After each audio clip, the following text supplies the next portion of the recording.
নমস্কার, আশা করি আপনারা সবাই ভালো আছেন, সুস্থ আছেন। রোজকার মতো আবারও হাজির হয়েছি নতুন একটি রেসিপি নিয়ে, তাই কেউ স্কিপ না করে পুরো ভিডিও দেখতে থাকুন। আজ আমি বানাবো পাকা পেয়ারার জেলি। তাই গাছ থেকে পাকা পাকা কিছু পেয়ারা পেড়ে সেগুলোকে ধুয়ে রেডি করে নিয়েছি। এবার ছোট্ট ছোট্ট স্লাইস করে কেটে নিয়েছি। দেখুন পেয়ারা স্লাইসগুলো এইভাবে টুকরো টুকরো কেটে নিয়েছি, আপনারা কিউব করেও কাটতে পারেন। এবার এগুলো কেটে একটা কড়াইতে খানিকটা জল চাপিয়ে দিয়েছি, দিয়ে ওতে পেয়ারাগুলো দিয়ে দিয়েছি। এবার একে ঢাকনা দিয়ে খানিকটা সময় সেদ্ধ করে নিতে হবে। পেয়ারাগুলো কিন্তু খুব ভালো করে সেদ্ধ করে নিতে হবে।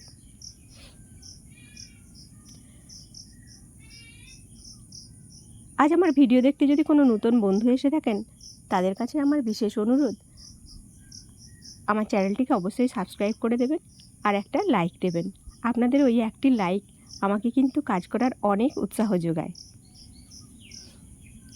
দেখুন কথা বলতে বলতে আমার পেয়ারাগুলো কিন্তু সেদ্ধ হয়ে গেছে। দেখুন খুন্তির সাহায্যে দেখিয়ে দিয়েছি, কালারটিও চেঞ্জ হয়ে গেছে। এবার একটু খুন্তি দিয়ে এইভাবে একটু এগুলোকে ঘেঁটে নিতে হবে। বাজারে কিন্তু অনেক রকমের জেলি পাওয়া যায়, কিন্তু বাড়িতে নিজের হাতে জেলি বানিয়ে বাচ্চাদের খাওয়ান, এতে কোনো কেমিক্যাল থাকবে না, একদম ফ্রেশ। তার ফলে বাড়ির বাচ্চারা খেলে কোনো প্রবলেম হবে না। আর বাচ্চারা তো এটা ওটা খেতে চায় না, ওদেরকে একটু এই জেলি দিয়ে রুটি বা পরোটা এগুলো দিলে কিন্তু ওরা খুব সহজেই খেয়ে নেয়। এবার আপনাদের কাছে যদি কোনো ছাঁকনি থাকে, ছাঁকনির সাহায্যে এভাবে এগুলোকে ছেঁকে নিতে পারেন। আর যদি না থাকে তাহলে কোনো ফ্রেশ কাপড়ের টুকরো দিয়েও ছেঁকে নিতে পারেন। পেয়ারার কিন্তু কোনো টুকরো বা অংশ এগুলো দেওয়া যাবে না, শুধু পেয়ারার ওই সেদ্ধ করা জলটাই লাগবে আমাদের। পেয়ারাগুলো ছেঁকে বাদ দিয়ে দিয়েছি, দেখুন একদম শুধু জলটাই নিয়ে নিয়েছি। এবার আবার কড়াই চাপিয়ে ওই কড়াইতে পেয়ারার ওই জলটা দিয়ে দিতে হবে। জলটি ফুটে আসা পর্যন্ত অপেক্ষা করতে হবে। তারপরে আমি এখানে কিলোখানিক পেয়ারা নিয়েছিলাম, তাই এখানে 600 মতো চিনি ব্যবহার করছি জেলিটির জন্য। চিনির পরিমাণ বেশি হলে কিন্তু জেলিটি বেশ ভালো হবে।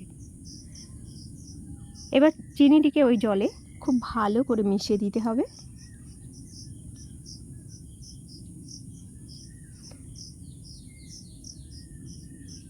পেয়ারার ওই জলের সঙ্গে যখন চিনিটি ফুটবে, তখন কিন্তু খুব ঘন ঘনই খুন্তি দিয়ে নাড়িয়ে নিতে হবে, নাহলে কিন্তু কড়ার গায়ে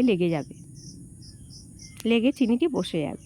তাই অনবরত এটাকে নেড়ে নেড়ে কড়ার গা থেকে আলগা করে দিতে হবে। বেশ ভালো করে ফুটেছে। এবার এতে একটু ফুড কালার দিয়ে দিচ্ছি, এবং অনেক দিন যাতে ভালো থাকে তার জন্য কিন্তু ভিনিগার দিতে হবে 2 চামচ। এইভাবে জেলি বানিয়ে আপনারা ফ্রিজে অন্তত মাস 6-এর জন্য সংরক্ষণ করে রাখতে পারেন, বাইরেও 2-3 মাসের মতো থেকে যায়। জেলিটি এক পর্যায়ে যখন রেডি হয়ে যাবে তখন বুঝতেই পারবেন একটা স্বচ্ছ ভাব থাকবে। এইবার হালকা একটু ঠান্ডা করে, বেশি ঠান্ডা করা যাবে না, তাহলে কিন্তু জেলিটি বসানো যাবে না।